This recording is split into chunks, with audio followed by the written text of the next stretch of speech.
You could raise a point of information by saying, for example, but you know we have affirmative action in our constitution and our constitution was passed by over 70% of voters in 2010. That is a point of information. Or you could ask a question to clarify a point. That's a point of information. But again, you know the rules of the debate. Whenever you go to argue, it is not a clash of ideas, it is an exchange of ideas. Never ever be held in what I explained, the prison of binary ideas. But most importantly, remember that a good speaker is not a good debater.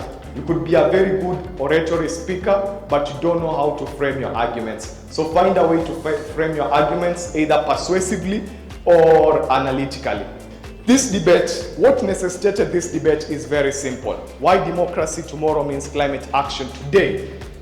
Over the past 3 years, I'm going to try to read it from my head, and you should clap for me if I finish in 1 minute or more. Over the past 5 years, we have seen increasing frequency of floods, increasing frequency of droughts. We have seen increasing frequency of cyclones. For the first time in 30 years, there was a cyclone in Zimbabwe and Mozambique, which claimed over 1,500 lives and destroyed millions of property.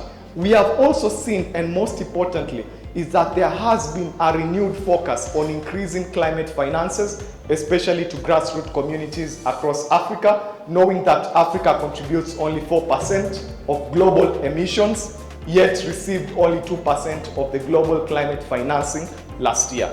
And because of that, today's motion asks a very simple question. Do we need to reform our democratic systems in order to ensure that climate action becomes grassroots driven? Or do we need to remain with the same systems, our same democratic system, be it the election, be it the rule of law, be it the court system, be it the participatory systems that we have, and only look at redefining what climate action is? And with that, this debate will be answering 3 main specific questions. Number 1, what can we do to defend environmental defenders? The real ones, not the ones who go to hotels, remember, the real ones who are in the grassroots communities.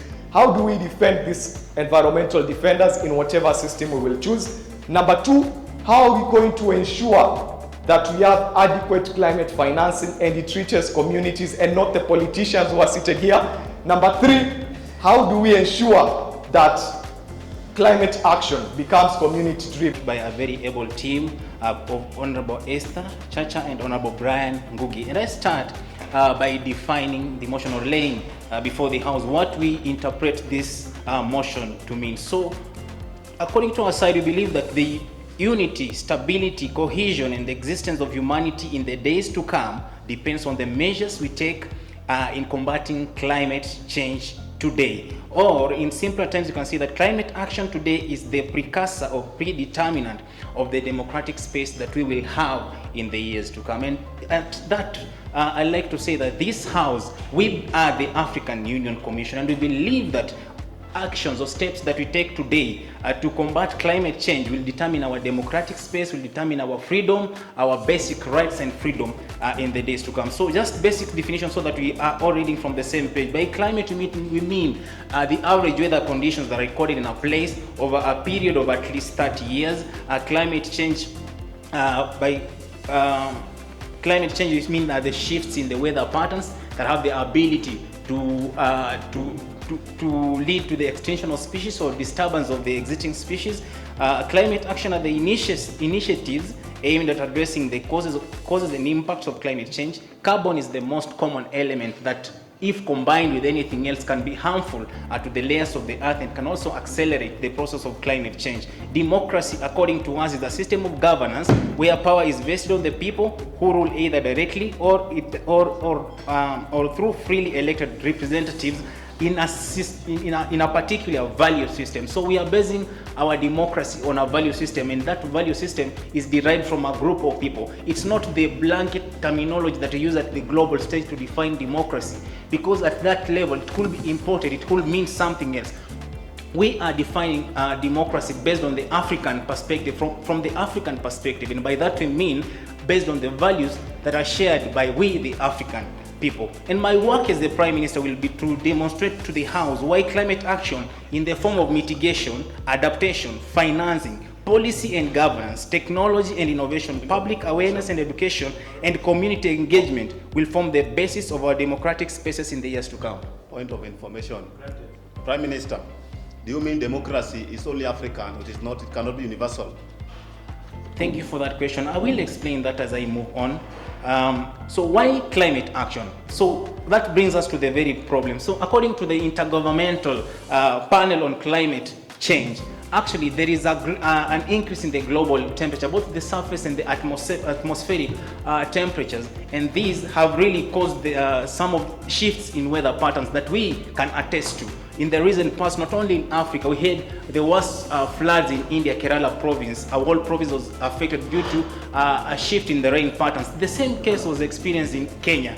We have had droughts and many other things that have been caused by these shifts in the climate change. So that is the reason as to why we believe there is need for us to come up with strategies that lead to mitigation, that lead to adaptation, that lead to financing of the initiatives that we have come up with to help us combat these effects that we are facing today.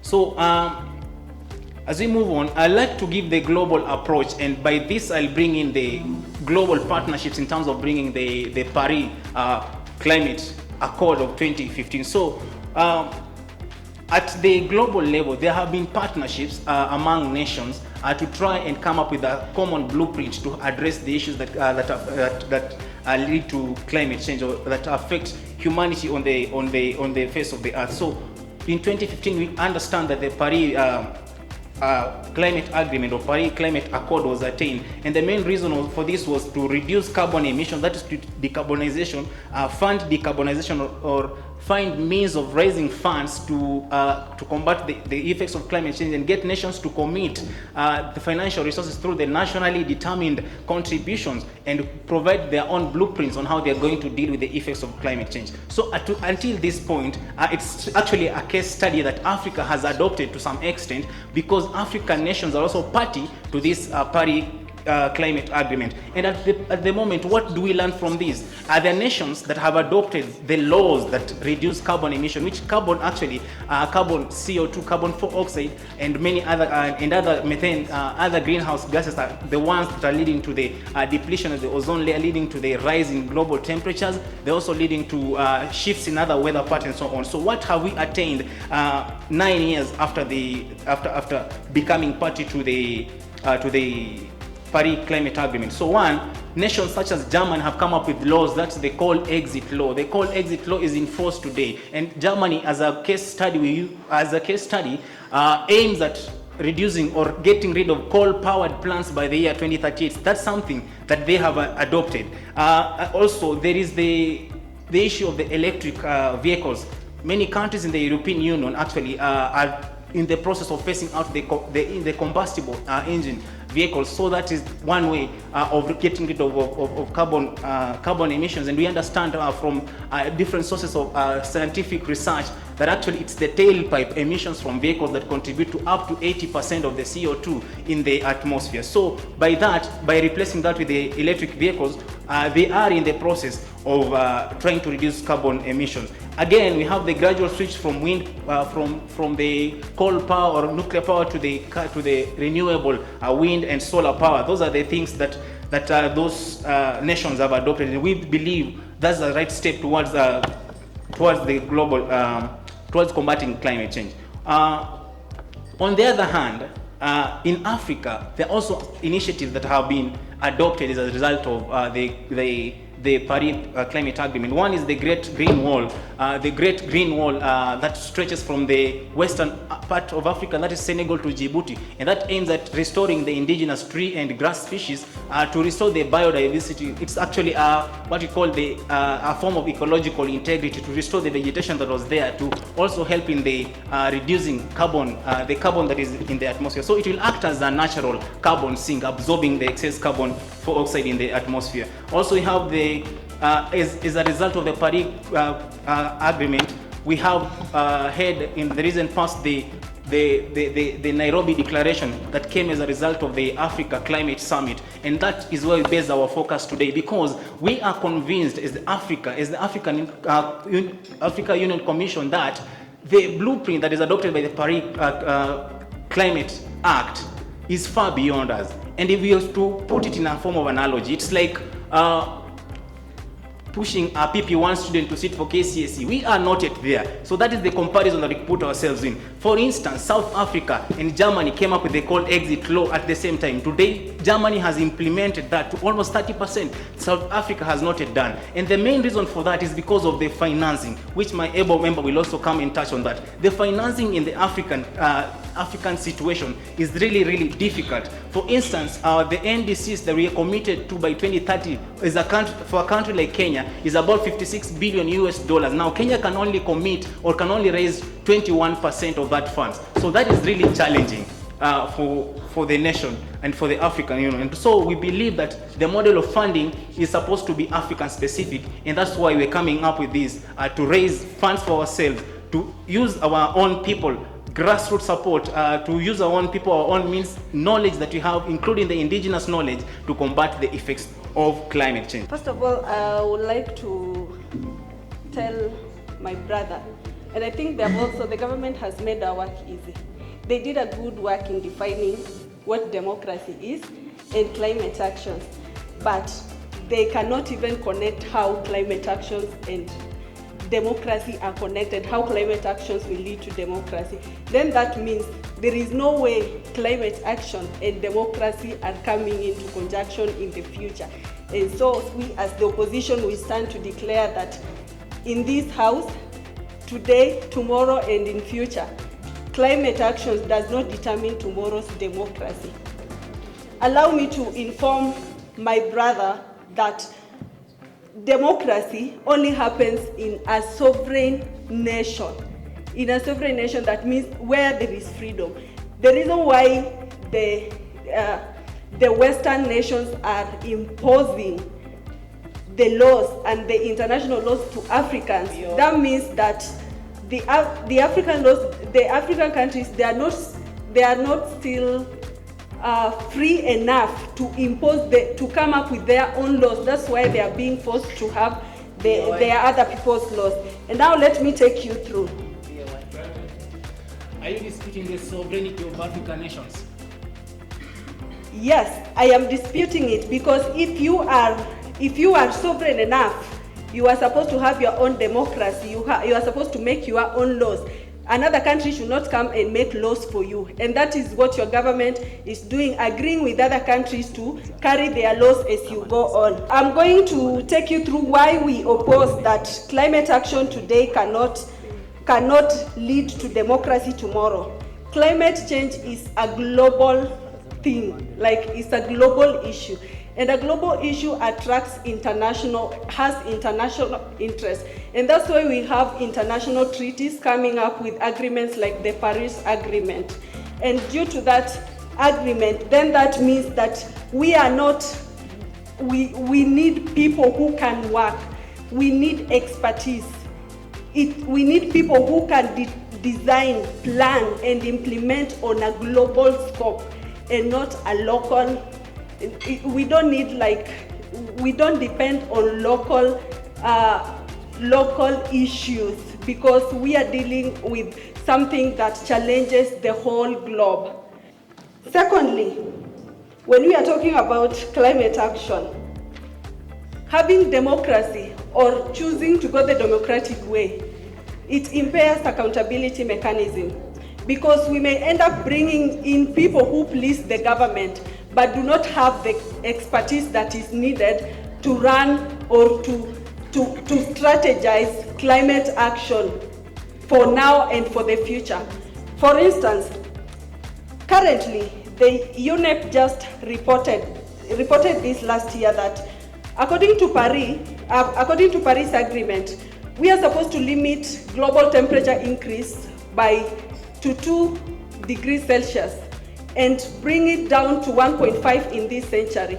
But as it is now, by the end of this century, we are going to have a 2.7 degrees Celsius increase in temperature. And that means if you're going to depend on democracy, it cannot work. We need actions we need to get hands-on to ensure that we lower the temperature increase yearly to at least by half of greenhouse emissions currently, so that we can bring it to at least 2.2 degrees Celsius by the end of this century, which will be at least close to below to that is required. Democracy only slows the process of decision making because it calls for involvement of many people, according to your definition, where it is some level of governance that brings in values and everything that you mentioned. If we have to go that way, it will slow the decision-making process. And what we have, the global challenge that we have now, it needs quick measures. We cannot gamble with human life. And so we need to bring people on board. We need to bring technology on board. We need to bring strategies on board that will ensure we make our decisions ASAP as it is needed to achieve our goal of reducing the temperature to 1.5 degrees Celsius by the end of this century. Another thing, your government is also focusing on short-term goals. If we are thinking of democracy in this issue, then that means we are focusing on short-term goals. And that is what you democrats always do.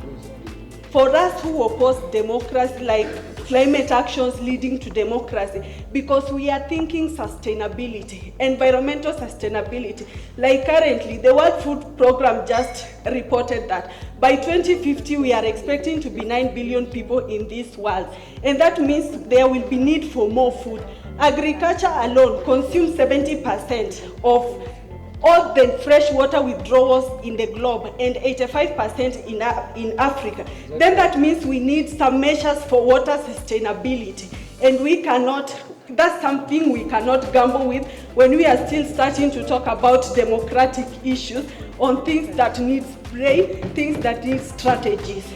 Thank you. Because he earlier explained the meaning of democracy, and to serve these worst implications of climate change, we have to renew our democracy and democratic practices, whereby democracy simply means participation, transparency, justice, and critical enable for climate action. Without climate policies, there is a risk of climate action being undemocratic, unrepresentative, and ultimately ineffective. Well, you're raising some great points, but I have a question. Democracy requires transparency, accountability, right? Yes. Look at our democracy for the last 5 decades. Have we had that? Okay, democracy in most African countries, we can agree that it's still in the infancy stages, and we cannot say that we don't have democracy. We are still struggling to get there. And we can have mandatory public participation during the climate-related legislation, whereby we can involve the citizens in the legislative process and ensure that the policies reflect the diverse needs and the perspectives of the population. My colleague was suggesting that they need to accelerate faster implementation of the climate action, but without consulting the people during the legislative process. How are we going to achieve the goodwill from the people to come in and help in implementing the climate action mitigations that we are putting into place to combat climate action? Thank you, Madam. When we are talking of climate action and the legislation, and you're talking about consultation, we have experts, people who have done geographical courses and they are experts. Why should we go to the parliament for someone who only did a course in English literature and find his way in the parliament to consult? Why don't we consult the experts who are already existing? Okay, to counter that, for how long will exclusion survive? Because we are trying to include people. Inclusivity is the real deal here. And we are saying that the rationale for inclusivity is involving citizens in the policies so that they reflect the diverse needs and the perspectives of the population. Inclusivity will enhance public support and compliance to the climate initiatives. We can also have the creative. We can, for transparency purposes for climate governance, we need to have create a climate action oversight that will be tasked in monitoring the government climate actions and reporting the findings publicly. This will help in ensuring transparency, accountability, because the independent body will disseminate information to the public and also give the deviations that have been experienced during the climate action mitigation, and this will be rectified and acknowledged if aired out in public. Youth empowerment is also a main issue, and implementing the educational programs and funding opportunities that specifically aim in empowering the young people and the marginalized communities to participate in climate action. The rationale of this is that the young people are the most affected by the climate change, as we can leverage on the statistics from the census.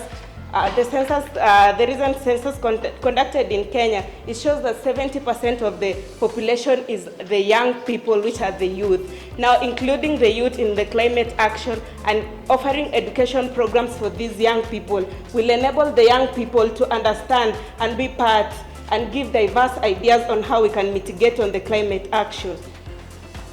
Also on centralizing the climatic framework, whereby the policy proposal is to devolve the action responsibility to the local government and communities, supported by the national framework resources. By devolving the functions of climate actions, we can have interventions that target specific community, fostering local engagement and ownership of the climate initiative. We have local governments which have been more often in tune in the specific needs and challenges on their areas. Decentralizing climate action can lead to targeted and more effective interventions.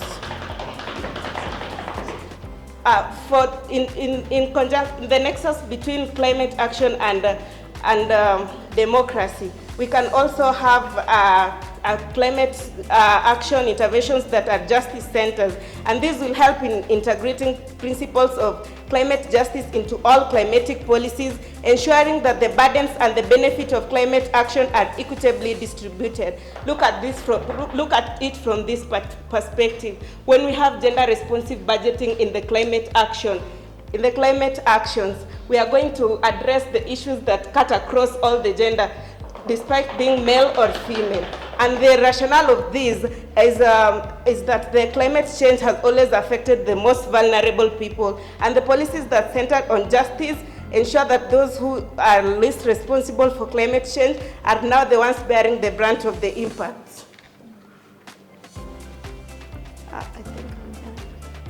And in conclusion, to have an effective path of climate change, we need to renew the commitment of democratic principles by implementing these policies that I have mentioned from the above. Thank you.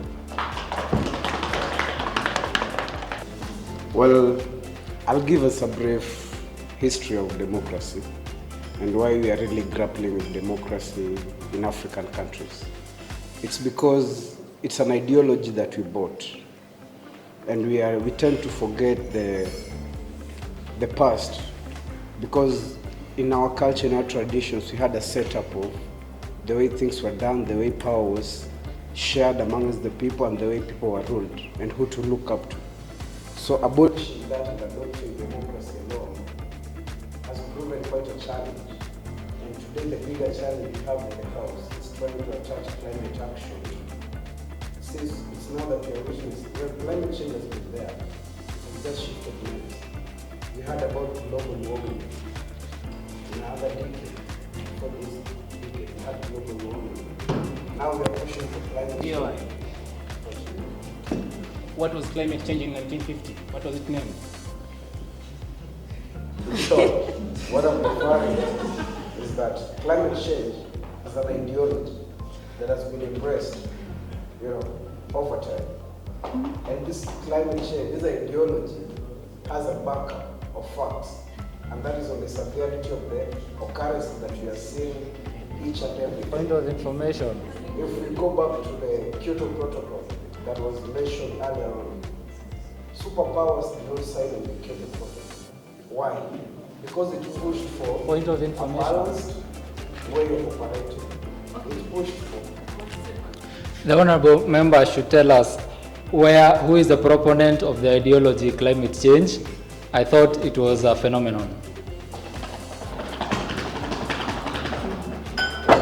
I love the question, but relax.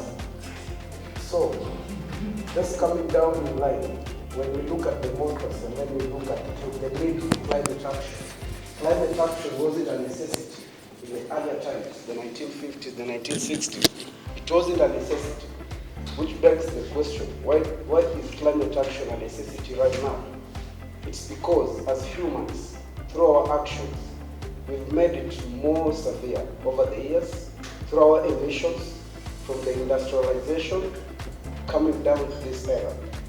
We have made it severe through our actions on a daily. That's why you hear the call being amplified. And as we amplify the call, as we look at the accords, like the Paris Agreement that was mentioned by my fellow member, you'll notice a very funny thing when we look at the global stock check that was done last year in reference to the Paris Agreement and who is really following up the Paris Agreement. Because if you look at the Paris Agreement, it calls for a reduction in emissions. Look at the global north. How developed are they? Look at us in the global south. We are least developed countries. That's how they call us. Which is true. But look at their development. What pushed the development? Fossil fuels. Look at Africa. Africa is rich in fossil fuels. But what are we being told under these accords? We are being informed that we need to cut down on use of fossil fuels. We need to stop actually even having oil plants.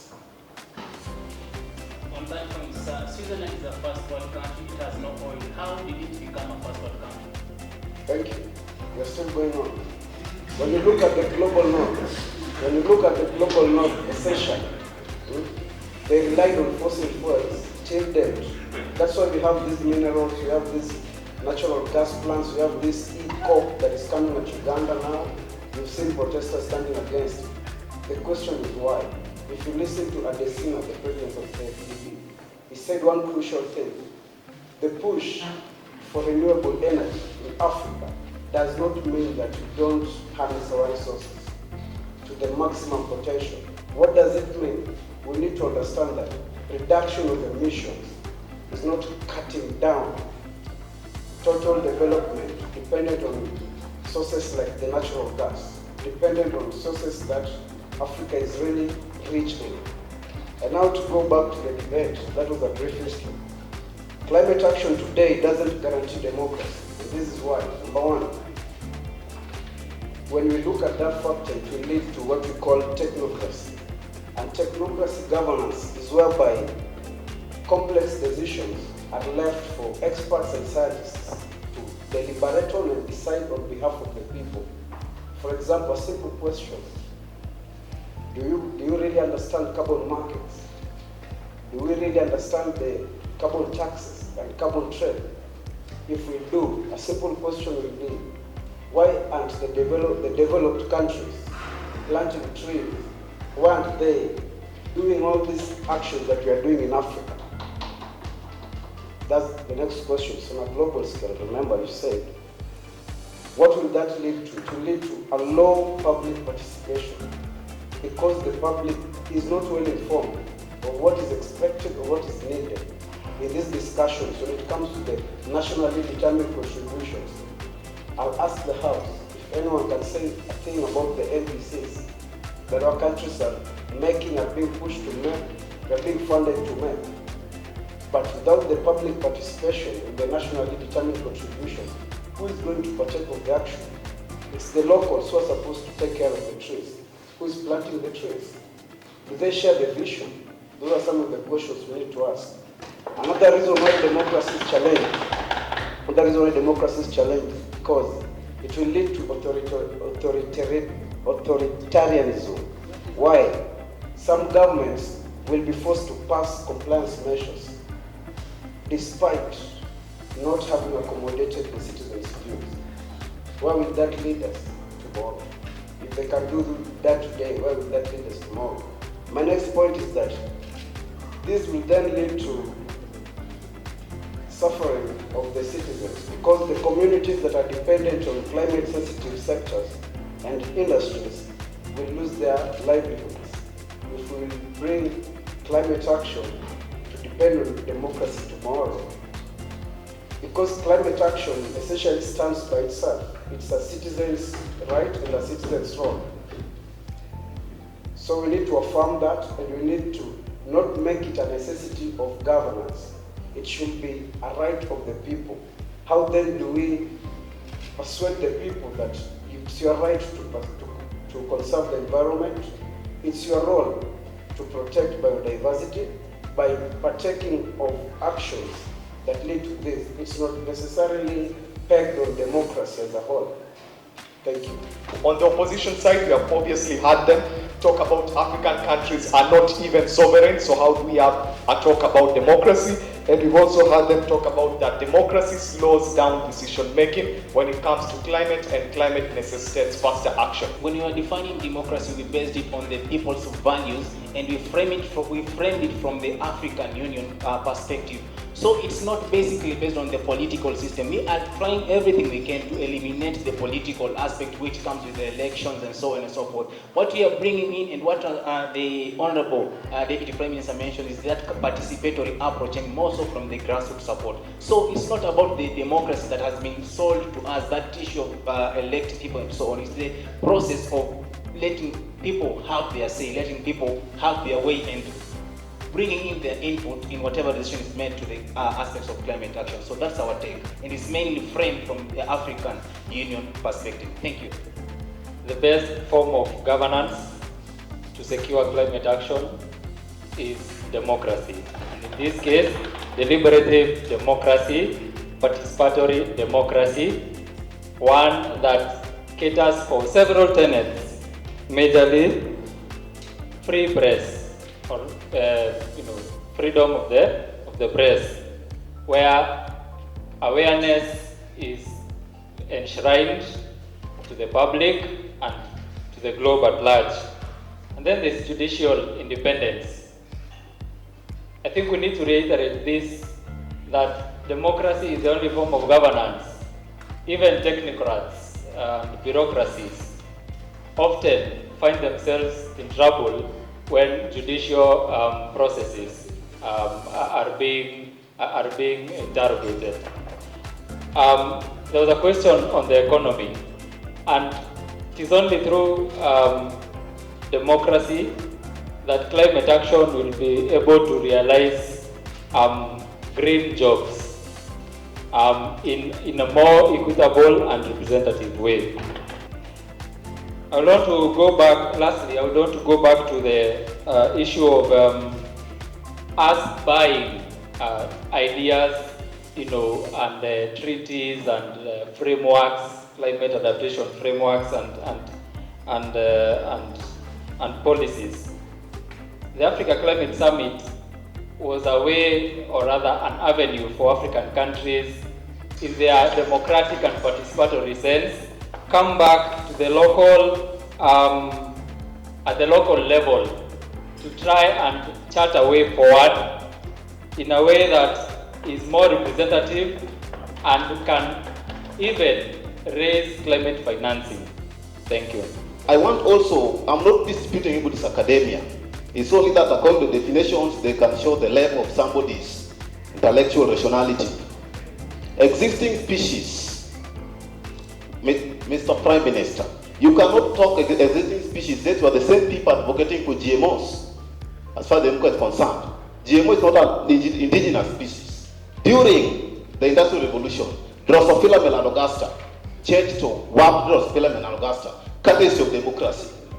So you need to be extremely informed on these matters. The father of democracy is known as Abraham Lincoln. It is very sad that you could not remember such a guy. During Emancipation Proclamation, 1st January 1863. Do you know that the father of climate change is known as Charles Darwin? Is the first person to term climate change as a core factor in the environmental concerns. They were born the same day. Charles Darwin, Abraham Lincoln, 12 February 1809. They championed for one thing: mutually exclusive events. Relax. But Prime Minister, when you go to your COP meetings, how many fossil fuels do you burn in the atmosphere because of your private jet movements? So, I must tell you that there are only 2 jets. Even Boeing 787 is just trying to integrate the so-called environmental friendly fuel consumption plans. That is a basic principle in engineering known as the Navier-Stokes function, stochastic equation. Talk about Chernobyl, talk about Sokol, talk about Matoska. Those are just some of the nuclear mistakes that have caused this planet a mere extinction to the entire globe. So, the speaker of the proposal side, it is not too late. This is something we are doing for posterity. Democracy is something that came after climate. So, Prime Minister, when you say that democracy is a precursor of climate change, I ask you, what came first? And do you know the definition of a precursor?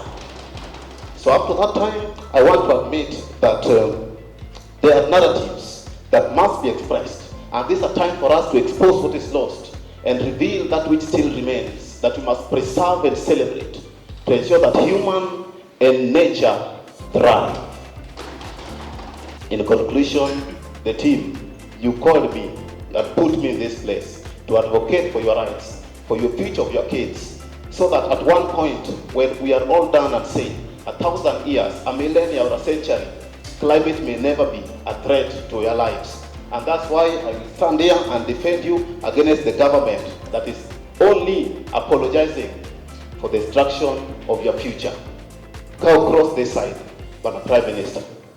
In the next elections, we can give you a coalition. Thank you.